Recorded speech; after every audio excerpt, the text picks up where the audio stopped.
Bonjour à tous et bienvenue dans ce nouveau podcast de Femme à part, podcast dans lequel aujourd'hui nous allons parler des vertus de la femme catholique et en particulier des vertus qui rendent l'âme belle. Je vous le disais la semaine dernière dans le podcast d'introduction, la thématique de ce mois de janvier est celle des vertus de la femme catholique. Plus une femme est sainte, plus elle est femme, et nous allons parler des vertus qui rendent l'âme belle, des vertus qui rendent l'âme bonne et des vertus qui rendent l'âme forte.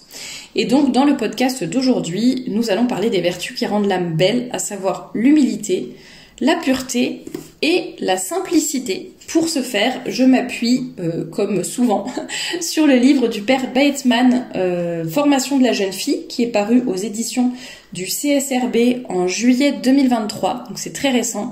Ce livre est une pépite, je vous encourage vraiment à vous le procurer, à l'avoir, à le faire lire à vos jeunes filles, mais même quand on est adulte, ça fonctionne aussi, ça peut faire beaucoup de bien. Donc n'hésitez pas, le lien est dans la description, juste en dessous de cette vidéo, de ce podcast. Et puis sinon, vous pouvez retrouver déjà pas mal d'extraits, de présentations, de podcasts à ce sujet sur cette chaîne YouTube, mais aussi sur le blog femmeapart.com. Le lien est dans la description, juste en dessous de cette vidéo. Et vous aurez déjà pas mal de ressources sur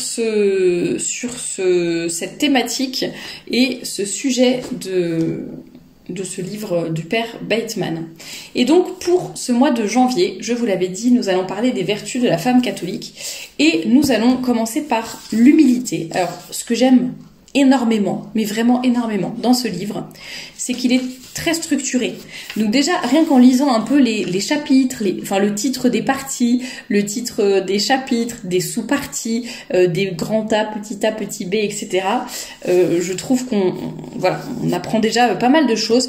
Donc je vais commencer comme ça, je vais dérouler, j'ai le livre sous les yeux, et puis je vais dérouler comme ça, vous donner quelques citations, et puis ça sera une belle façon de parler des vertus de la femme catholique. Alors j'ai oublié de préciser dans le podcast de la semaine dernière, donc en fait je le fais aujourd'hui.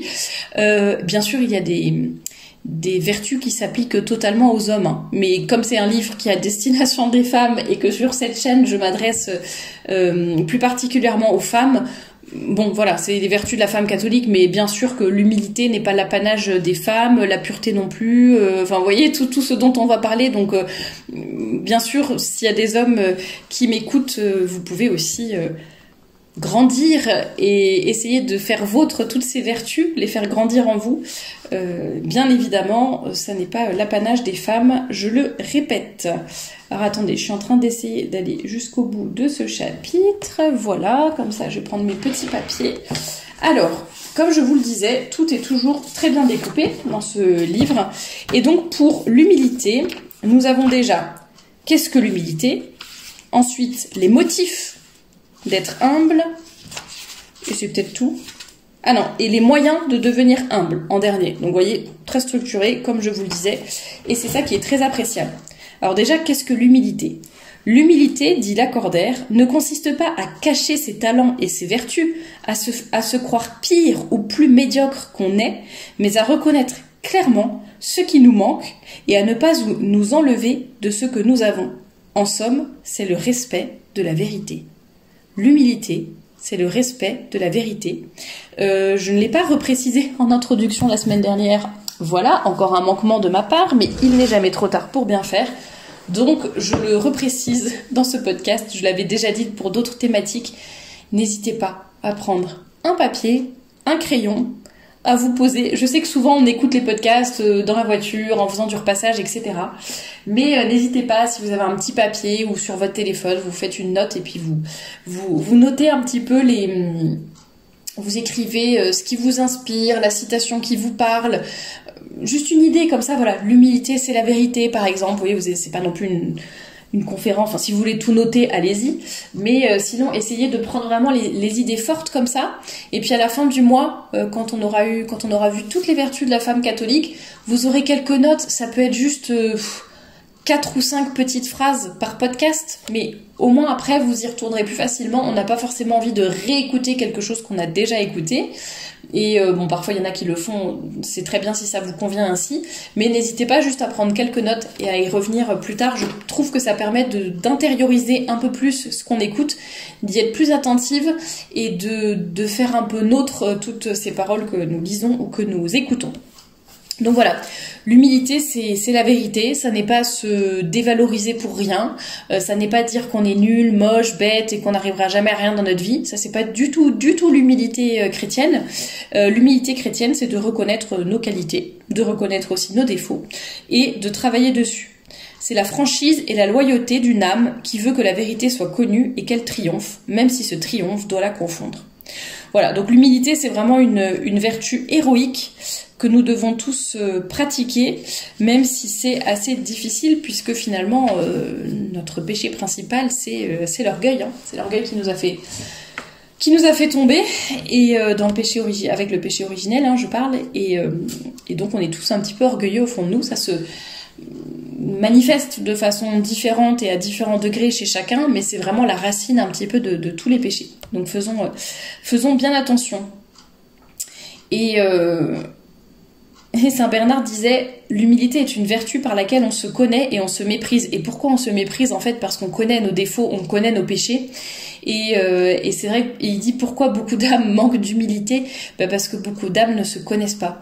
Et beaucoup d'âmes ont du mal à se connaître et à reconnaître qu'elles sont pécheresses, qu'elles font du mal, que par rapport à toutes les grâces reçues du bon Dieu, on pourrait faire beaucoup plus et on ne le fait pas. Soit par paresse, soit pour d'autres raisons. Et donc, on manque de cette humilité qui nous permet parfois de reconnaître un petit peu nos défauts. Mais encore une fois, l'humilité, ça n'est pas que reconnaître nos défauts et nos péchés, c'est aussi savoir reconnaître nos qualités. Souvenez-vous de cette citation de Lacordaire, et de savoir agir en conséquence.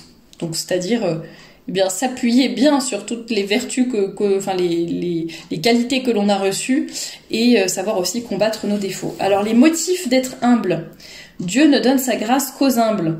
Donc c'est lui qui l'a dit. Donc si nous voulons recevoir les grâces de Dieu, il faut que nous soyons humbles. Dans nos rapports avec Dieu, deuxième raison d'être humble, dans nos rapports avec Dieu, nous ne sommes que de pauvres petits mendiants. Notre dépendance à son égard est absolue. C'est un petit peu comme des enfants avec leurs parents. Et donc, quoi faire? Nous devons accueillir le bon Dieu dans nos vies. Et pour cela, il faut être humble, bien évidemment. L'humilité est la racine de toutes les vertus. S'il n'y a pas d'humilité, il n'y a pas de foi. Parce que c'est vrai qu'il faut se courber devant Dieu et devant son autorité, hein, quand on a la foi, et donc ça demande de l'humilité. Sans humilité, il n'y a pas d'espérance, parce que quand on s'inspire de l'orgueil, on pense facilement n'avoir besoin ni de rien ni de personne. Sans humilité, il n'y a pas de charité. Dans un cœur superbe, donc orgueilleux, on ne trouve que dédain, égoïsme, hauteur, insolence, violence, arrogance et vanité. L'amour de Dieu et du prochain en est exclu. Sans humilité, il n'y a pas de pureté. L'Écriture nous dit « Nul ne peut rester pur sans un don spécial de Dieu ». Et donc pour recevoir ce don spécial de Dieu, bien sûr, il faut être humble. L'humilité est une source de force. Donc ça, c'est un autre quatrième motif pour être humble. Quand une âme est bien vide d'elle-même, Dieu la remplit de sa puissance. C'est l'explication de la force des saints. Ils ont consenti à n'être rien pour cela. Celui qui est tout, donc Dieu, est venu en eux, et par eux, il a opéré des merveilles. Ça, c'est vrai que c'est quelque chose que l'on peut observer facilement dans nos vies. Quand on en fait l'expérience, c'est un peu comme avec le silence. Plus on fait le silence dans notre âme, plus on a des chances d'entendre le bon Dieu. Si on ne fait jamais silence, si on ne fait jamais de méditation, de prière, de cœur à cœur, tranquille avec le bon Dieu, il y a peu de chances qu'on puisse l'entendre, qu'on puisse entendre sa volonté pour nous, qu'on puisse entendre ou recevoir ses grâces même, si on est déjà trop rempli. Donc là, voilà, l'humilité, source de force, parce qu'on fait la place pour le bon Dieu. Et on peut penser à ça, pour ça on peut penser au Magnificat, prier la Sainte Vierge, qui a été la plus humble des créatures, Sainte Thérèse de l'Enfant Jésus également, qui essayait de faire chaque chose avec beaucoup d'humilité dans son quotidien. Motif d'être humble, notre être. Mélange de grandeur et de bassesse, de force et de faiblesse, de qualité et de défaut. Je n'ai rien à moi qui m'appartienne en propre. Mon esprit, mon corps, mon âme, mes qualités, j'ai tout reçu de Dieu. On a besoin de l'humilité, finalement. L'humilité de reconnaître que sans Dieu, nous ne sommes rien. Nos péchés. Est-ce qu'on connaît le nombre de nos péchés, leur gravité? Est-ce que si notre ange gardien nous mettait sous les yeux le livre de nos confessions, nous n'aurions pas à en rougir? Eh bien ça doit être un motif d'être humble en fait, en regardant tous nos péchés, malheureusement. Et nous pouvons également prendre l'exemple de Dieu qui s'humilie jusqu'à prendre la nature humaine, se faire flageller, etc., etc. Tout ça pour nous. Bon, je pense que ça peut être un bon motif, un bon exemple pour l'humilité. Motifs et moyens, les motifs on vient de les voir. Donc maintenant, moyens de devenir humble pour conclure sur cette vertu. Avant tout, il faut bien vous convaincre que l'orgueil perd les âmes et que l'humilité les sauve. Ça c'est ce que je dis très souvent, il faut comprendre les choses, ensuite il faut avoir la volonté de les faire, et c'est vraiment le premier pas quand on veut progresser dans un domaine. Donc déjà, soyons convaincus que l'orgueil perd les âmes et l'humilité les sauve. Ça, c'est une phrase que vous pouvez noter si vous voulez. Et donc, de temps en temps, il faut méditer sur ce sujet si grave.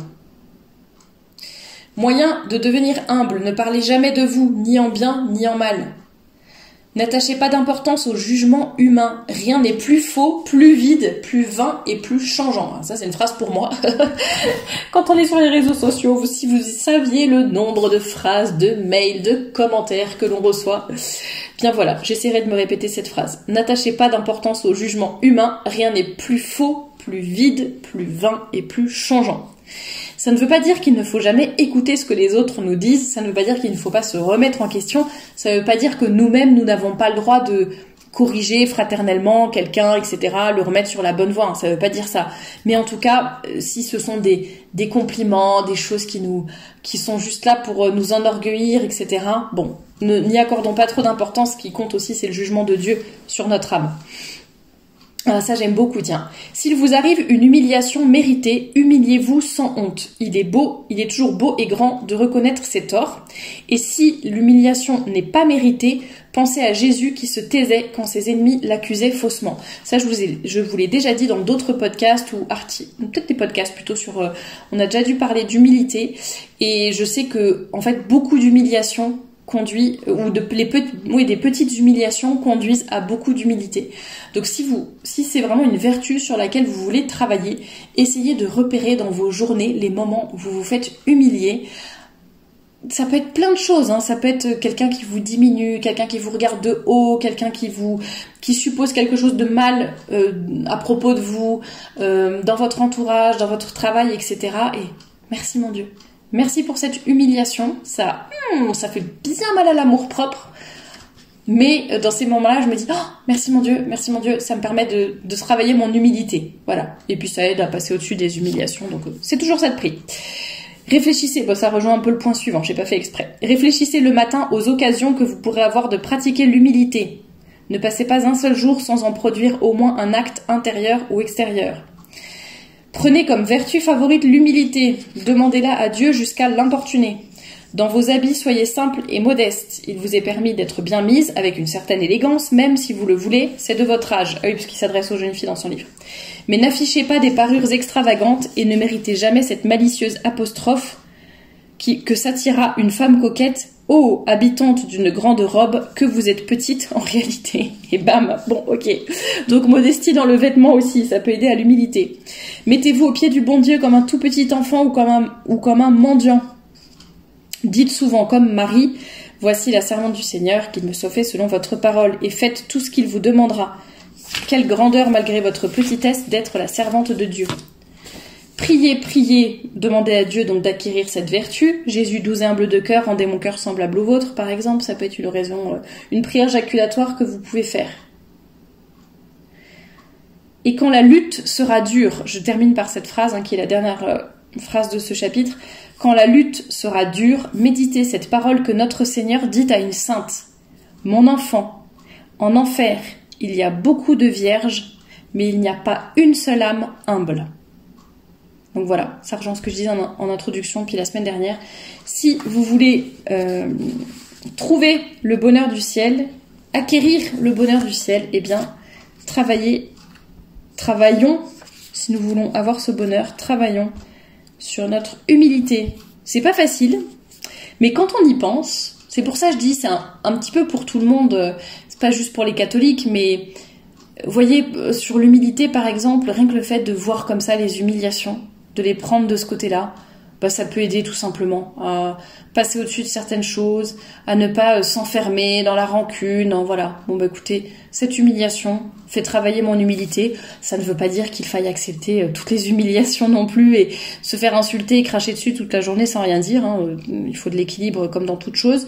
Mais pour les petites choses du quotidien qui sont pas très graves, eh bien acceptons de nous faire humilier si ça peut nous procurer plus d'humilité. Deuxième chapitre sur la pureté. Alors, je vais essayer de vous dire comment ce chapitre a été découpé. Alors, la beauté de cette vertu, les tentations contre la pureté, les remèdes à ces tentations, le danger des mauvaises lectures. Ah oui, ça c'était intéressant, je me souviens. Les armes pour le combat, dans l'abîme. Ça, je sais plus trop ce que c'est, mais on verra. Et voilà. Alors, la beauté de cette vertu. Bienheureux les cœurs purs. Ça, c'est le petit A. Bienheureux les cœurs purs. On se sent saisi immédiatement par cette parole. C'est vrai qu'on fait pas toujours attention quand on lit les béatitudes, mais bienheureux les cœurs purs parce qu'ils verront Dieu. Comment dire la beauté de cette vertu céleste qui, semblable au lys blanc, embaume ceux qui la possèdent et répand autour d'eux un indéfinissable parfum.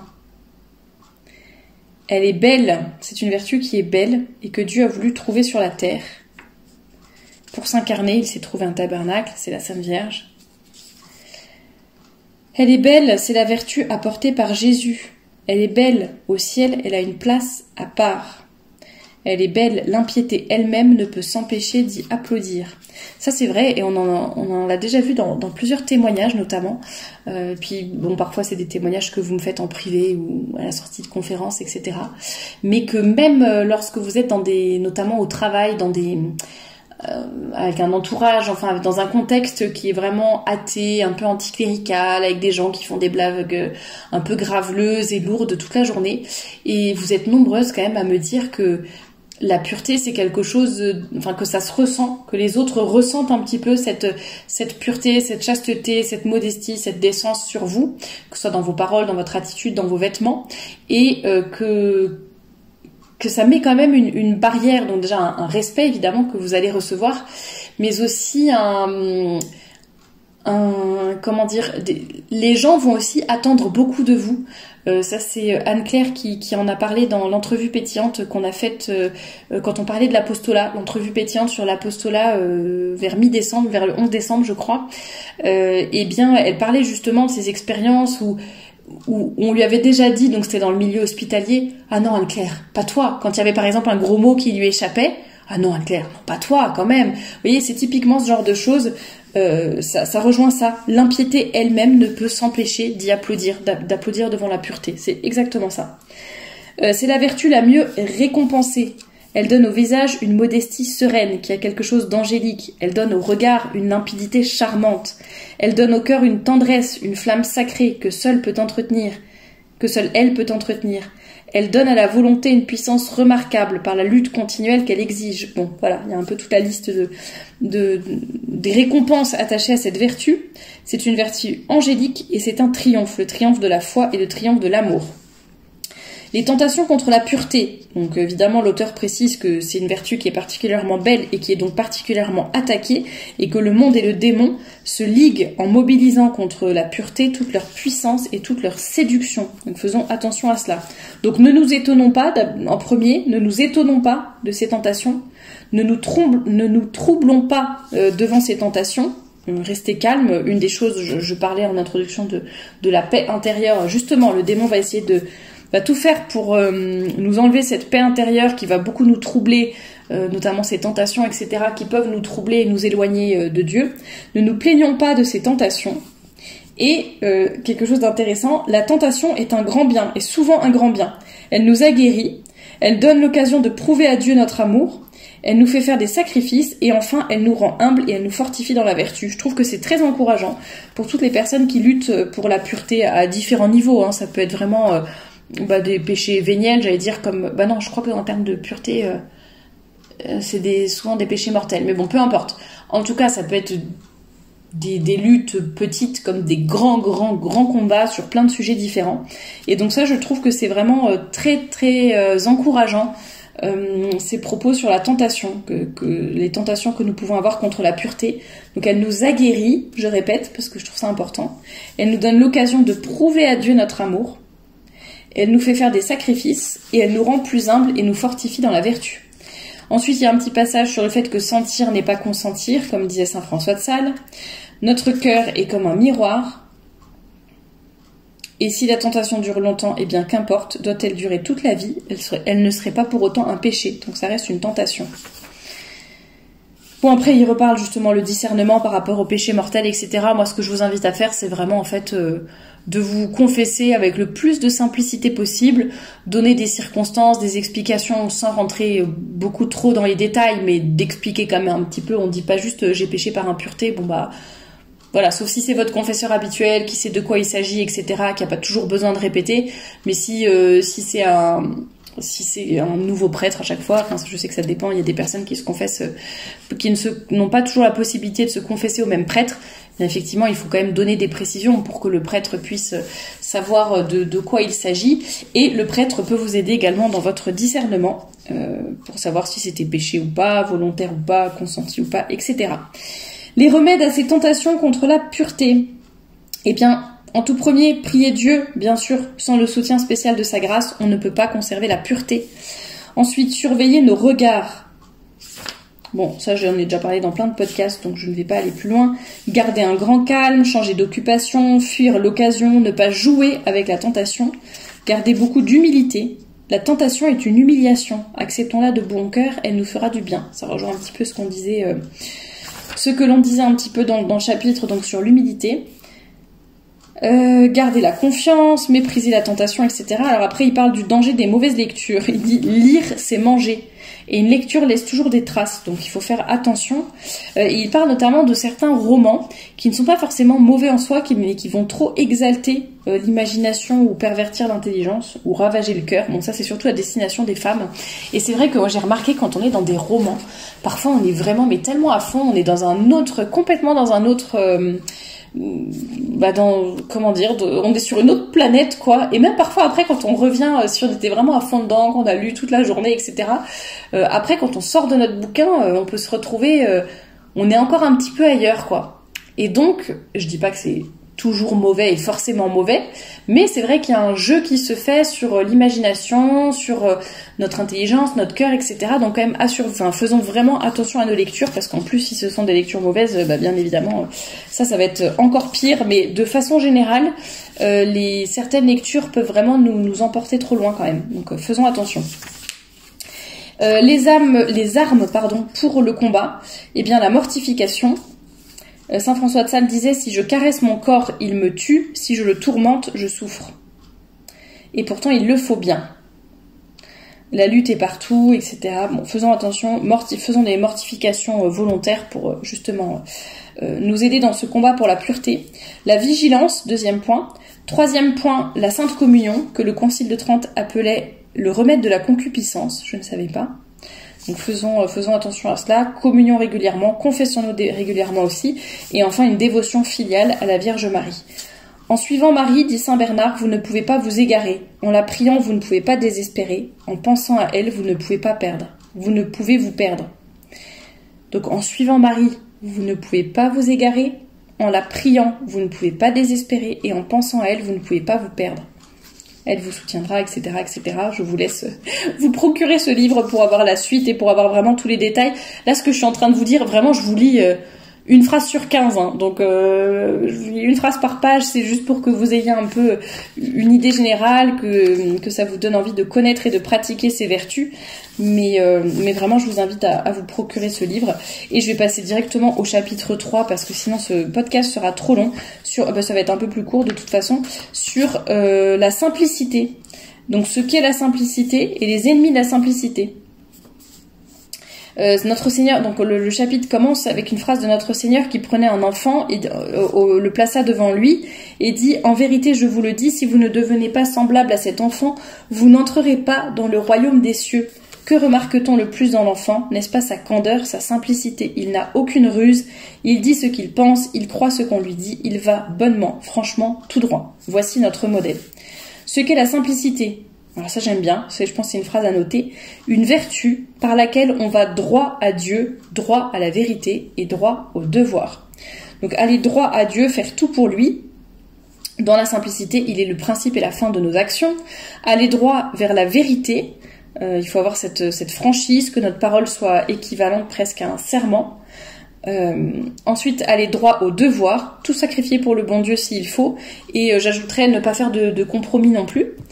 Et enfin, l'âme simple est ouverte, loyale, candide. Elle se fait aimer de tous et partout, parce que selon la pensée de saint Vincent de Paul, elle n'use ni de finesse ni de ruse, elle agit bonnement et parle sincèrement, tout en observant la discrétion qu'exige la prudence.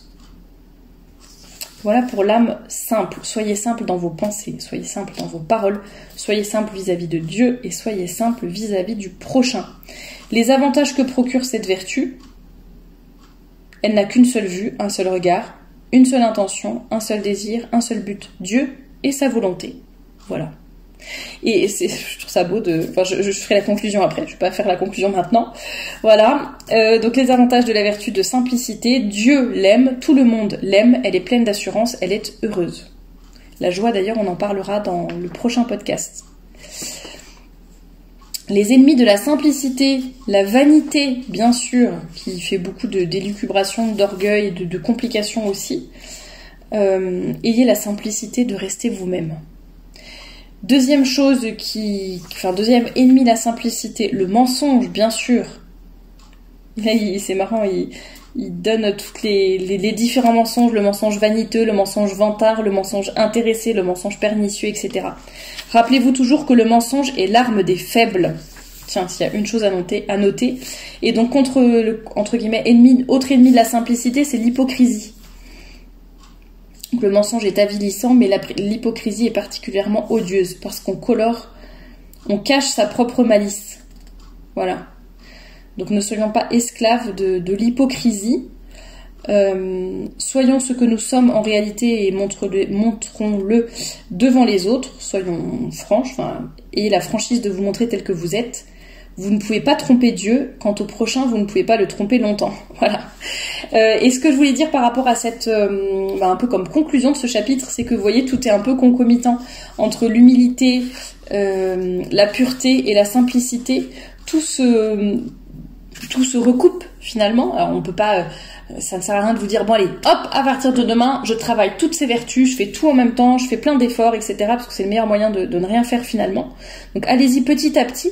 Fixez-vous 1 ou 2 objectifs sur les humiliations, les mortifications, pour la pureté, sur vraiment l'élimination du mensonge, même le plus petit, etc. Vous essayez un peu de voir, de relire ou de réécouter les phrases qui vous ont le plus marqué. Prendre l'exemple de la Sainte Vierge, prier, se confesser, pratiquer, aller à la messe, fréquenter, recevoir l'Eucharistie, comme on l'a dit, réciter le Magnificat, peut-être trouver une petite prière comme ça, quelque chose où une parole de Saint François de Sales, de Saint Bernard, de Lacordaire que j'ai mentionné sur l'humilité. Prenez un peu quelque chose qui sera votre slogan presque et essayez de travailler petit à petit sur ces vertus. Tout est, comment dire, les vertus se répondent les unes aux autres.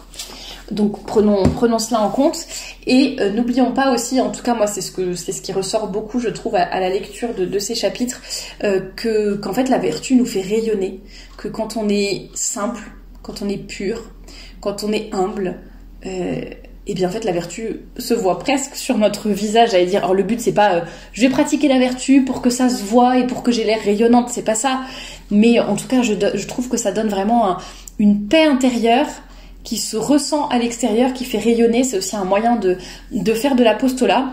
Et je sais plus qui disait un saint triste est un triste saint. C'est exactement ça. Là, on n'a même pas encore abordé la vertu de la joie. Et vous voyez, je trouve qu'on peut déjà en parler parce que toutes ces vertus d'humilité, de simplicité et de pureté vont nous aider à grandir dans cette paix intérieure, dans cette joie chrétienne, dans ce rayonnement extérieur de l'amour de Dieu. Et c'est très important. Donc écoutez, j'espère que ce podcast vous aura déjà inspiré. Je vous retrouve vendredi prochain pour le deuxième épisode, on va dire, sur les vertus qui rendent l'âme bonne. N'hésitez pas à me poser vos questions en commentaire, celles qui ont un rapport avec cette thématique. J'y répondrai dans la FAQ tout début février. Et je vous dis à très bientôt pour un nouveau podcast.